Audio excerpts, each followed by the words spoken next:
नमस्कार, ABP news पर हाजिर हूं मैं रुमाना इसार खान। आगे का एजेंडा देख रहे हैं आप और सबसे पहले बात इंडिया गठबंधन की करेंगे, जो अब धीरे धीरे ही सही लेकिन पटरी पर आता दिख रहा है। इंडिया गठबंधन में एक बार फिर सीट शेयरिंग को लेकर बात आगे बढ़ रही है और बड़ी खबर इस वक्त आपको बता दें बंगाल से आ रही है। बंगाल में सीट शेयरिंग पर एक बार फिर कांग्रेस ने टीएमसी से संपर्क साधा है। बंगाल में 37-5 का फॉर्मूला संभव, ये जानकारी सामने निकल कर आ रही है। 37-5 ये फॉर्मूला बंगाल में हो सकता है। टीएमसी और कांग्रेस के बीच एक बार फिर से संपर्क। आप जानते हैं पिछले दिनों ममता बनर्जी की तरफ से बाकायदा ऐलान कर दिया गया था कि अकेले वो चुनाव लड़ेंगी। ऐसे में इंडिया गठबंधन को लेकर बंगाल में बात बिगड़ती हुई नजर आई थी और अब एक बार फिर कांग्रेस ने टीएमसी से संपर्क साधा है। 37-5 का फॉर्मूला संभव है और ऐसे में क्या हो सकता है बंगाल का संभावित फॉर्मूला, कुछ जानकारियां आपको देते हैं इस बड़ी स्क्रीन पर। लेकर आइए जानकारियां बड़ी स्क्रीन पर। बंगाल का संभावित फॉर्मूला जिसका हम जिक्र कर रहे हैं, कुल आप जानते हैं बंगाल में लोकसभा की 42 सीटें हैं। ऐसे में टीएमसी 37 और कांग्रेस 5, तो ये एक तरीके से पेशकश है जो कांग्रेस की तरफ से दोबारा बातचीत जो की जा रही है, टीएमसी को फिर से जो इंगेज किया जा रहा है बातचीत के माध्यम से, उसमें 37 सीट पर टीएमसी चुनाव लड़े और 5 सीटें कांग्रेस को दे दी जाएं। ये वो फॉर्मूला है जिसको लेकर माना यह जा रहा है कि हो सकता है बात बन जाए, लेकिन इसको लेकर अभी कुछ भी पुख्ता तौर पर नहीं कहा जा सकता है। कुल मिलाकर बड़ी खबर आपको बता देते हैं, बंगाल में सीट शेयरिंग पर फिर से बात कम से कम शुरू हुई है, ऐसा सूत्र जानकारी दे रहे हैं। कांग्रेस ने टीएमसी से फिर से संपर्क किया है और बंगाल में 37-5 का फॉर्मूला संभव है। सीधे आपको लेकर चलेंगे, हमारे साथ हमारे सहयोगी जैनेंद्र इस वक्त मौजूद है। जैनेंद्र, ये 37-5 वाला फॉर्मूला, क्या ये पेशकश कांग्रेस की तरफ से टीएमसी को की गई है और इसमें लेफ्ट कहां है? क्या अपने खाते से कांग्रेस 5 में से लेफ्ट को भी हिस्सेदारी देगी? नहीं, देखिए, पश्चिम बंगाल में कोशिश तो ये चल रही है कि तृणमूल कांग्रेस और कांग्रेस पार्टी का गठबंधन हो जाए। लेफ्ट बिल्कुल साफ कर चुकी है कि वो तृणमूल कांग्रेस के साथ कोई अलायंस नहीं करेगी, तो पश्चिम बंगाल में तीनों पार्टियों का गठबंधन तो नहीं होने जा रहा। हालांकि संकट के बादल तृणमूल कांग्रेस और कांग्रेस के गठबंधन पर भी मंडराए हुए हैं, इसलिए क्योंकि ममता बनर्जी कांग्रेस को 2 सीटों से ज्यादा देने को तैयार नहीं है। फिलहाल पश्चिम बंगाल में कांग्रेस की 2 लोकसभा सीटें हैं। कांग्रेस ने अपनी तरफ से 5 सीटें कम से कम का प्रस्ताव दिया था तृणमूल कांग्रेस को, जो शुरुआत में खारिज कर दिया गया था और केवल 2 सीटें ऑफर की गई थी जो कांग्रेस को मंजूर नहीं थी। हालांकि अब सोर्सेज ये बता रहे हैं कि पर्दे के पीछे कांग्रेस नेतृत्व और तृणमूल कांग्रेस नेतृत्व संपर्क में है, बातचीत जारी है। हालांकि देखना होगा कि क्या ममता बनर्जी अपना पुराना रुख बदलते हुए, बिल्कुल ऐसे में समझना यह भी जरूरी हो जाता है यहाँ पर। जैनेंद्र, आपका बहुत शुक्रिया कि जिस तरीके का सियासी परिदृश्य बंगाल में बदल रहा है, खासतौर से संदेश खाली वाला मामला जब से सामने आया है, ममता बनर्जी घिरती हुई नजर आ रही है सियासी तौर पर, और ऐसे में एक बार फिर ये बड़ी खबर पश्चिम बंगाल से कि कांग्रेस और टीएमसी में फिर से बातचीत का सिलसिला शुरू हुआ है और कांग्रेस ने वही अपनी पुरानी मांग दोहराई है। ममता बनर्जी सिर्फ 2 सीट देने की बात कर रही थी, कांग्रेस वही 5 सीटें कम से कम दी जाएं बंगाल में उसे अपनी मांग रख रही है ममता के सामने। बात बनेगी या नहीं, हमारी नजर है। इस बीच महाराष्ट्र सीटों पर आगे बात बढ़ती हुई नजर आ रही है। राहुल गांधी ने शरद पवार से फोन पर बात की, राहुल ने उद्धव ठाकरे से भी फोन पर बात की है। सीट शेयरिंग के मुद्दे को जल्द सुलझाने पर चर्चा हुई है और जो जानकारी सामने निकल कर आ रही है, 27 फरवरी बताया जा रहा है अहम बैठक हो सकती है महाविकास आघाड़ी की महाराष्ट्र में सीट शेयरिंग फॉर्मूले पर मोहर लगाने के लिए। और ऐसे में सीट शेयरिंग को लेकर महाराष्ट्र में क्या फॉर्मूला तय पाया जा सकता है, ये आपको बता देते हैं। देखिए, 48 महाराष्ट्र जो है, उत्तर प्रदेश में सबसे ज्यादा 80 लोकसभा सीटें और उसके बाद सीटों के लिहाज से जो देश का दूसरा बड़ा राज्य है वो महाराष्ट्र है। 48 लोकसभा सीटें महाराष्ट्र में। अभी तक जो जानकारी मिल रही है तो 48 में से 39 सीटों पर बात बन चुकी है तीनों दलों में। बस जो पेच है वो आखिर की 9 सीटों पर आकर बन रहा है। तो क्या ये पेच सुलझा पाने में महाविकास आघाड़ी कामयाब होगी या नहीं, इसी को लेकर सबकी नजर है। हम सीधे आपको लेकर चलेंगे, मेरे साथ मेरे सहयोगी मृत्युंजय इस वक्त मौजूद है और जरा जानते हैं मृत्युंजय से कि सारा पेच आकर इन्हीं 9 सीटों पर फंसता है। मृत्युंजय, इन 9 सीटों में बात अगर बनेगी तो किस रूप में? देखिए रोमाना, निश्चित तौर पर आखिरकार ये 9 सीटें किस प्रकार की हैं ये समझना चाहिए, जिसके ऊपर ये पूरा मामला फंसा हुआ है। दरअसल ये सीटें वो हैं जहां पे शिवसेना के जो सांसद थे वो अब चले गए हैं शिंदे गुट के साथ में। अब वहां पर उद्धव ठाकरे अपनी दावेदारी पेश कर रहे हैं, लेकिन पिछले चुनाव में कांग्रेस वहां पर सेकंड नंबर पर थी और कांग्रेस दावेदारी पेश कर रही है। तो ऐसे सीटें फंसी हुई हैं। 48 में से 39 पर कोई समस्या नहीं है, लगभग फैसला हो चुका है। फैसला यही हुआ है कि शिवसेना के 18 कंफर्म हो चुके हैं, 18 तो निश्चित लड़ना है, उसके ऊपर जो 3-4 सीटें हैं उस पर बातचीत चल रही है। इसी प्रकार से कांग्रेस 20 पर निश्चित तौर पर लड़ेगी, ऊपर 1-2 सीटें हैं उस पर बातचीत चल रही है। इस प्रकार से कुल जो 8-9 सीटें हैं इसी को लेकर मामला फंसा हुआ है। दूसरा बात जो महत्वपूर्ण है, नहीं तो एनसीपी कहां गई? आपने कहा 18 पर शिवसेना लड़ रही है, 20 पर कांग्रेस लड़ रही है, तो 20 और 18 ये तो मामला सीधा 38 पर पहुंच गया है ना। तो बीच में एनसीपी का है, मतलब एनसीपी की सीटों को लेकर अभी तक कोई सहमति बनी नहीं है। बिल्कुल, आपको बता दें कि जो एनसीपी के सूत्र हैं शरद पवार गुट के, वो ज़रूर बता रहे हैं कि शरद पवार बहुत हद तक कॉम्प्रोमाइज़ कर रहे हैं और वो इसके लिए सहमति जता चुके हैं और एनसीपी सबसे कम सीटों पर लड़ेगी इंडिया गठबंधन पे और ज़्यादा से ज़्यादा 5 से 6 सीटों पर ही एनसीपी चुनाव लड़ेगी, ऐसा संभव है। और मुख्यतः पश्चिम महाराष्ट्र में जहाँ पर उनका गढ़ है वैसी सीटों पर ही एनसीपी लड़ेगी, ये बात निकलकर सामने आई है। इसी में पेच फंसा हुआ है कि कौन ज़्यादा बलिदान देगा, कौन सेक्रीफाइस ज़्यादा करेगा। लेकिन शिवसेना 18 से तो कम बिल्कुल नहीं आने वाली है। 18 पर उन्होंने अपने कोऑर्डिनेटर भी ऐलान कर दिए हैं और वो बात मृत्युंजय बता रहे हैं। आप रहिए मेरे साथ, मैं लौटूंगी आपके पास। देखिए, करीब 18 शिवसेना का चुनाव लड़ना तय, कांग्रेस का 20 सीटों पर चुनाव लड़ना तय। महाराष्ट्र की बात मैं कर रही हूँ। एनसीपी यहां पर शरद पवार गुट जो है वो कमोबेश अपनी जमीन जो है वो छोड़ता हुआ नजर आ रहा है और सबसे कम सीटों पर इस महाविकास अघाड़ी में तीनों दलों में शिवसेना, कांग्रेस और एनसीपी में अगर कोई चुनाव लड़ने वाला है तो वो एनसीपी, जैसा कि हमारे सहयोगी बता रहे थे। इस बीच लोकसभा चुनाव पर बीजेपी के सूत्रों के हवाले से बड़ी खबर, इस महीने पहली लिस्ट बीजेपी जारी कर सकती है। 100 उम्मीदवारों के नाम का ऐलान बीजेपी की तरफ से किया जा सकता है और पहली लिस्ट में हारी हुई सीटों पर पहले उम्मीदवारों के नाम का ऐलान पार्टी की तरफ से किया जाएगा। पहली लिस्ट में उत्तर प्रदेश की भी 14 सीटें शामिल होंगी, जहां पिछली बार मतलब 2019 में बीजेपी हार गई थी। सीधे आपको लेकर चलते हैं, मेरे साथ मेरे सहयोगी नीरज पांडे इस वक्त मौजूद हैं और जरा जानते हैं नीरज से। उसी रूप में ये फॉर्मूला सामने आ रहा है जैसे हिंदी हार्टलैंड वाले 3 राज्य जहां विधानसभा चुनाव हुए, मध्य प्रदेश, राजस्थान, छत्तीसगढ़, जो हारी हुई सीटें हैं वहां पर पहले उम्मीदवार उतारकर जमीन मजबूत करो। यही लोकसभा के लिए भी बीजेपी की रणनीति नीरज?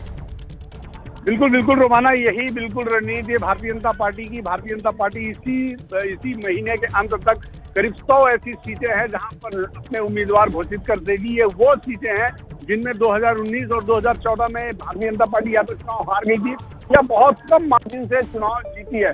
ऐसे में भारतीय जनता पार्टी की प्लानिंग है, जैसे उन्होंने विधानसभा में प्रयोग किया था, विधानसभा 5 राज्यों में जो चुनाव हुए तो उन्होंने प्रयोग किया था कि आचार संहिता लगने से पहले ही भारतीय जनता पार्टी ने बहुत सारी चीजें अनाउंस कर दी थी और बाद में उसके परिणाम भी बहुत अच्छे नजर आए थे। तीनों राज्यों में भारतीय जनता पार्टी की यानी कि मध्य प्रदेश, छत्तीसगढ़ और राजस्थान में भाजपा को अब बड़ी विजय मिली थी। तो भाजपा की प्लानिंग ये है, जो पिछले 1.5 साल से उन्होंने क्लस्टर प्रभारी नियुक्त कर रखे हैं, करीब ऐसी 160 सीटें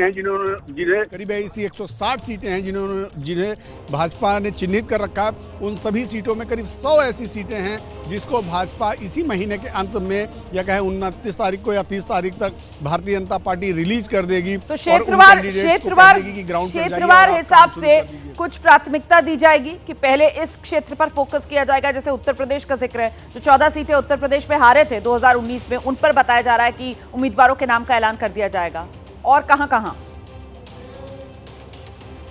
जी रोमाना, यूपी उसका एक बड़ा हिस्सा है, लेकिन इसके अलावा खासकर साउथ की जो राज्य हैं जहां पर भारतीय जनता पार्टी को अभी तक ज़्यादा बड़े जीत हासिल नहीं हुई, चाहे वो तमिलनाडु रहा हो, केरल रहा हो या दूसरे राज्य आंध्र प्रदेश रहे हो, तेलंगाना की कुछ सीटें हैं, उत्तर प्रदेश की सीटें हैं, उड़ीसा की हारी हुई सीटें हैं, इसके अलावा महाराष्ट्र की हारी हुई सीटें हैं। इन सभी सीटों पर भारतीय जनता पार्टी अपने उम्मीदवार घोषित कर देगी। करीब 100 की सूची है। तो आप कह रहे हैं उत्तर प्रदेश और बाकी जो है वो दक्षिण के राज्य हैं जहां बीजेपी पहले उम्मीदवारों के नाम का ऐलान करेगी।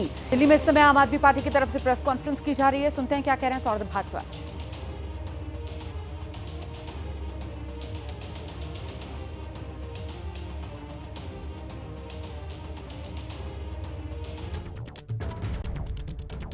अपने फाइनल प्रारूप में पहुंच गई है। ये सुनते ही भारतीय जनता पार्टी शॉक में आ गई, उनकी सारी जो खुशियां थी वो टूट गई। अब ये आपस में बैठ के अपने, और मुझे लगता है बहुत सारे पॉलिटिकल ऑब्जर्वर्स इस चीज को समझ रहे हैं कि जैसे ही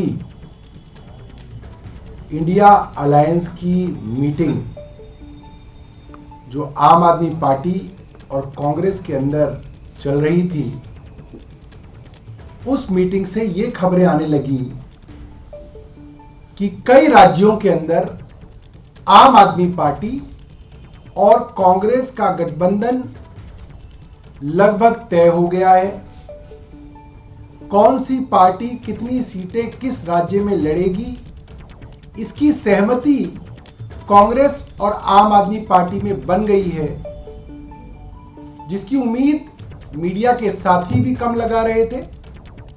और भारतीय जनता पार्टी के होम मिनिस्टर, गृह मंत्री तो अपने मीडिया के इंटरव्यू में कह चुके थे, आप मेरी बात मान लीजिए, आम आदमी पार्टी का और कांग्रेस का गठबंधन नहीं होगा, उन्होंने कह दिया था। तो जब से यह खबर आई है कि आम आदमी पार्टी और कांग्रेस एक साथ आकर अपनी सीटों के बंटवारे पे आम सहमति बना चुके हैं और आज या कल में ही इसकी अनाउंसमेंट होने वाली है, ये बात खबरों में चल रही थी। अचानक हमारे पास दो बातें हो रही हैं। एक, ईडी का 7वां नोटिस अरविंद केजरीवाल जी को सोमवार के लिए आ जाता है और साथ साथ हमें बहुत विश्वस्त लोगों से ये जानकारी मिल रही है कि अब ईडी नहीं, सीबीआई भी अरविंद केजरीवाल जी को गिरफ्तार करने के लिए कदम बढ़ा रही है। हमारे पास यहां तक सूचना है कि सीआरपीसी 41A के तहत अरविंद केजरीवाल जी के लिए नोटिस तैयार है। आज या तो दिन में या शाम तक। सौरभ भारद्वाज को आप सुन रहे थे। आम आदमी पार्टी की तरफ से बड़ा आरोप लगाया जा रहा है कि अरविंद केजरीवाल की गिरफ्तारी मुमकिन, और इसके पीछे वो वजह बता रहे हैं, बीजेपी घबरा गई है कांग्रेस और आपके गठबंधन तय होने से। प्रधानमंत्री नरेंद्र मोदी अपने संसदीय क्षेत्र वाराणसी के दौरे पर हैं आज, और इस समय प्रधानमंत्री नरेंद्र मोदी को आप देख रहे हैं जो बीएचयू के स्वतंत्र भवन में इस समय मौजूद हैं। और यहां पर प्रधानमंत्री नरेंद्र मोदी जो सांसद क्विज प्रतियोगिता, सांसद संस्कृत प्रतियोगिता, सांसद फोटोग्राफी प्रतियोगिता के जो विजेता छात्र हैं उनको सम्मानित कर रहे हैं। तस्वीरें आपके सामने। साथ ही संस्कृत विद्यालय के मेधावी छात्रों को भी पुरस्कृत करते हुए प्रधानमंत्री नरेंद्र मोदी यहां नजर आ रहे हैं। मंच पर आप देख रहे हैं उत्तर प्रदेश के मुख्यमंत्री योगी आदित्यनाथ, उत्तर प्रदेश बीजेपी के अध्यक्ष भूपेंद्र चौधरी, और बीच में खड़े नजर आ रहे हैं वाराणसी के सांसद, देश के प्रधानमंत्री नरेंद्र मोदी। तो प्रधानमंत्री नरेंद्र मोदी का चुनाव की तारीखों के ऐलान से पहले संभवतः ये अपने संसदीय क्षेत्र में आखिरी दौरा रहने वाला है। और आज जब वाराणसी अपने संसदीय क्षेत्र प्रधानमंत्री नरेंद्र मोदी पहुंचे हैं तो यहां पर न सिर्फ बनारस बल्कि पूर्वांचल को ही बड़ी सौगात प्रधानमंत्री नरेंद्र मोदी देते हुए नजर आएंगे। पूर्वांचल को 13,000 करोड़ की योजनाओं की सौगात प्रधानमंत्री नरेंद्र मोदी की तरफ से दी जाएगी आज। तो कई मायनों में ये जो दौरा है प्रधानमंत्री नरेंद्र मोदी का वो बेहद खास। बीएचयू स्वतंत्रता भवन में जो अलग अलग प्रतियोगिताएं हुई हैं उसी के विजेताओं को प्रधानमंत्री नरेंद्र मोदी सम्मानित कर रहे हैं। ये मेधावी छात्र हैं जिन्होंने चाहे तो सांसद क्विज प्रतियोगिता रही हो या फिर सांसद संस्कृत प्रतियोगिता रही हो, सांसद फोटोग्राफी प्रतियोगिता रही हो या फिर संस्कृत विद्यालय के जो मेधावी छात्र हों, उन सभी को यहां पर सम्मानित करने का ये कार्यक्रम है जो रखा गया है। हम सीधे आपको लेकर चलते हैं। मेरे साथ मेरे सहयोगी नीरज पांडे इस वक्त मौजूद हैं। जरा जानते हैं नीरज पांडे से, यही उम्मीद जताई जा रही है कि चुनाव की तारीखों के ऐलान से पहले ये संभवतः आखिरी दौरा अपने संसदीय क्षेत्र का प्रधानमंत्री नरेंद्र मोदी का, और इसीलिए ये दौरा जो है वो बेहद खास रहने वाला है। नीरज, बिल्कुल कह सकते हैं, क्योंकि अगले 10 दिनों का प्रोग्राम तो बहुत ही पावर पैक्ड प्रोग्राम है प्रधानमंत्री का। कई राज्यों में उनके दौरे हैं, तो ये मान लिया जाए कि अगले जो आचार संहिता लगने वाली है उससे पहले ये अंतिम दौरा हो सकता है। लेकिन चूंकि प्रधानमंत्री है, उनका संसदीय क्षेत्र है, अभी आचार संहिता लगने में कम से कम माना जा रहा है 10 से 12 दिन का समय है, तो कभी भी प्रधानमंत्री आ सकते हैं। तो ये, लेकिन बड़ी बात ये है कि जो बड़े कार्यक्रम होने से रहा, क्योंकि बड़े कार्यक्रम में तो यहाँ बनारस के जरिए पूर्वांचल की कुल 100 पूर्वांचल की जो सीटें हैं, जिसमें यूपी भी आप जोड़ लें और बिहार भी जोड़ लें, तो कुल मिलाकर ये गणित जो है वो 120 लोकसभा सीटों का बैठ जाता है।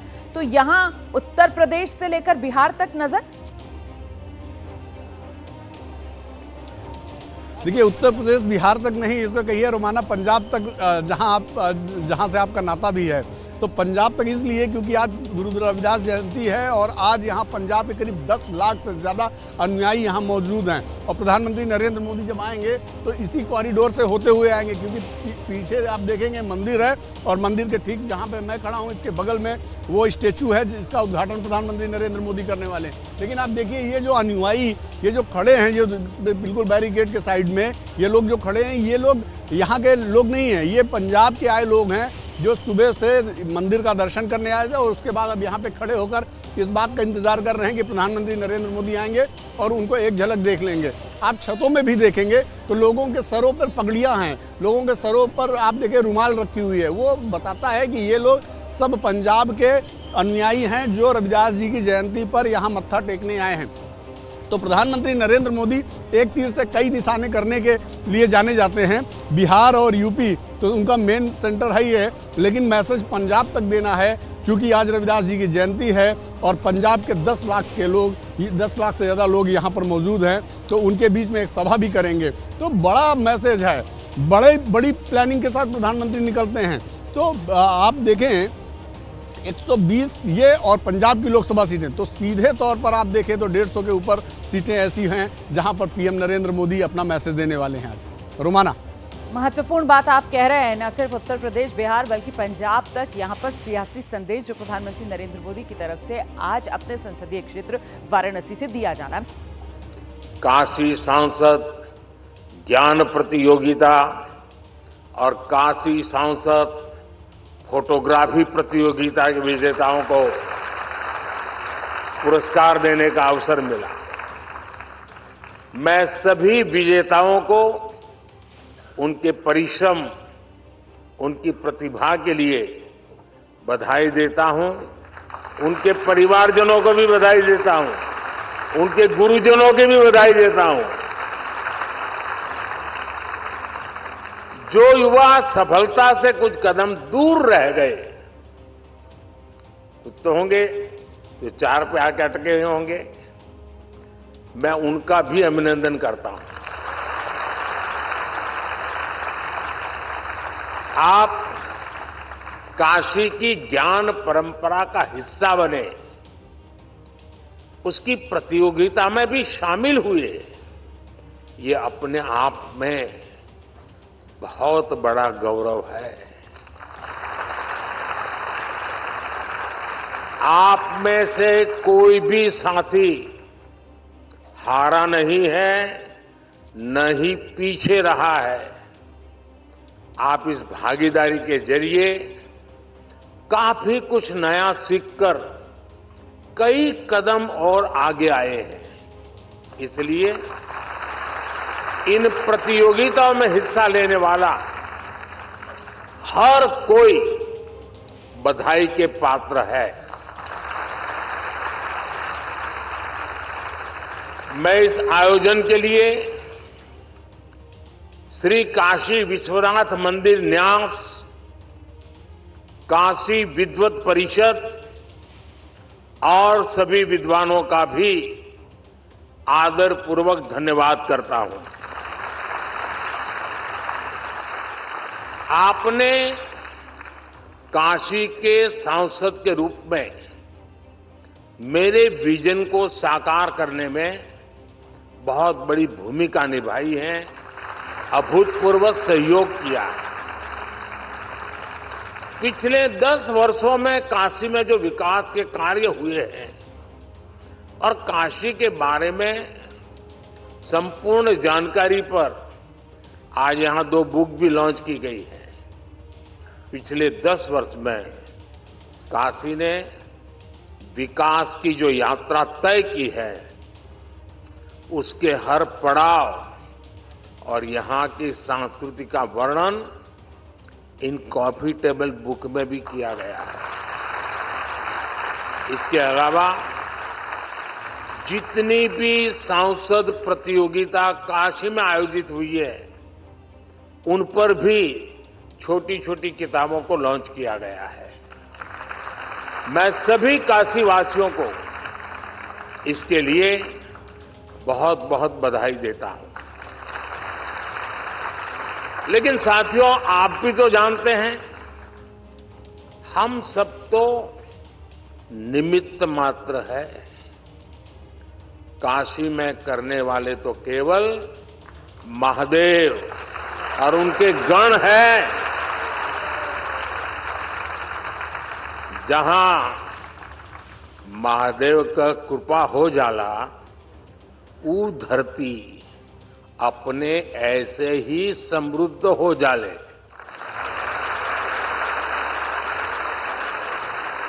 इस समय महादेव को अति आनंदमय है, खूब प्रसन्न है महादेव।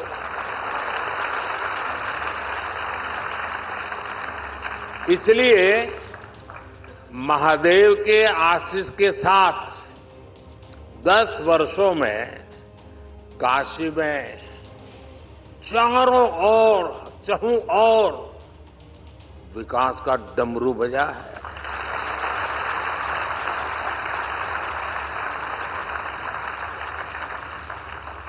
आज एक बार फिर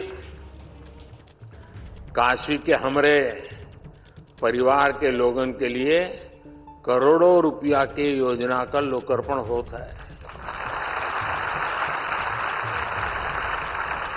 शिवरात्रि और रंग भरी एकादशी पहले काशी में आज विकास का उत्सव मने जाता है। अभी मंच पर आने से पहले मैं काशी सांसद फोटोग्राफी प्रतियोगिता की गैलरी देख रहा था। 10 वर्षों में विकास की गंगा ने काशी को सिंचा है। काशी कितनी तेजी से बदली है ये आप सभी ने साक्षात देखा है। मैं सही बोल रहा हूं ना? तो आप बताएं तो पता चले भाई सचमुच में जो कह रहा हूं सही है। बदला है, संतोष है। लेकिन जो छोटे छोटे बच्चे हैं उन्होंने तो पहले वाली काशी देखी ही नहीं होगी। उनको तो आम बात बढ़िया काशी दिख रही होगी। यही मेरी काशी का सामर्थ्य है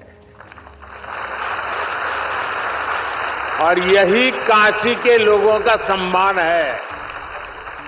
यही महादेव की कृपा की ताकत है।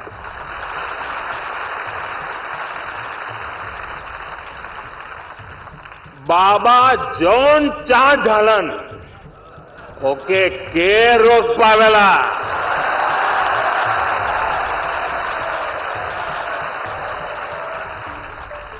यही लिए बनारस में जब भी कुछ सब होला लोग हाथ उठा के बोलन नमः पार्वती पतये हर हर महादेव।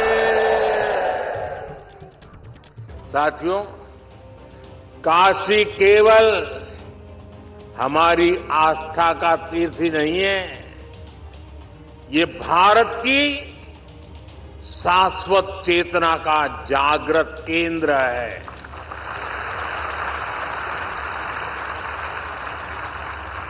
एक समय था जब भारत की समृद्धि गाथा पूरे विश्व में सुनाई जाती थी। इसके पीछे भारत की केवल आर्थिक ताकत ही नहीं थी, इसके पीछे हमारी सांस्कृतिक समृद्धि भी थी, सामाजिक और आध्यात्मिक समृद्धि भी थी। काशी जैसे हमारे तीर्थ और विश्वनाथ धाम जैसे हमारे मंदिर ही राष्ट्र की प्रगति की यज्ञशाला हुआ करती थी। यहां साधना भी होती थी, शास्त्रार्थ भी होते थे। यहां संवाद भी होता था, शोध भी होता था। जहां संस्कृति के स्रोत भी थे, साहित्य संगीत की सरिताएं भी थी। इसलिए आप देखिए, भारत ने जितने भी नए विचार दिए, नए विज्ञान दिए, उनका संबंध किसी न किसी सांस्कृतिक केंद्र से है। काशी का उदाहरण हमारे सामने है। काशी शिव की भी नगरी है, ये बुद्ध के उपदेशों की भी भूमि है। काशी जैन तीर्थंकरों की जन्मस्थली भी है और आदि शंकराचार्य को भी यहां से बोध मिला है। पूरे देश से और दुनिया के कोने कोने से भी ज्ञान, शोध और शांति की तलाश में लोग काशी आते हैं। हर प्रांत, हर भाषा, हर बोली, हर रिवाज, इसके लोग काशी आकर बसे हैं। जिस एक स्थान पर ऐसी विविधता होती है, वहीं नए विचारों का जन्म होता है। जहां नए विचार पनपते हैं, वहीं से प्रगति की संभावनाएं पनपती है। इसलिए भाइयों बहनों, विश्वनाथ धाम के लोकार्पण के अवसर पर मैंने कहा था, याद कीजिए उस समय मैंने क्या कहा था। उस समय मैंने कहा था, विश्वनाथ धाम भारत को एक निर्णायक दिशा देगा। तो काशी में विकास का डमरू बज रहा है, सवर रही है काशी।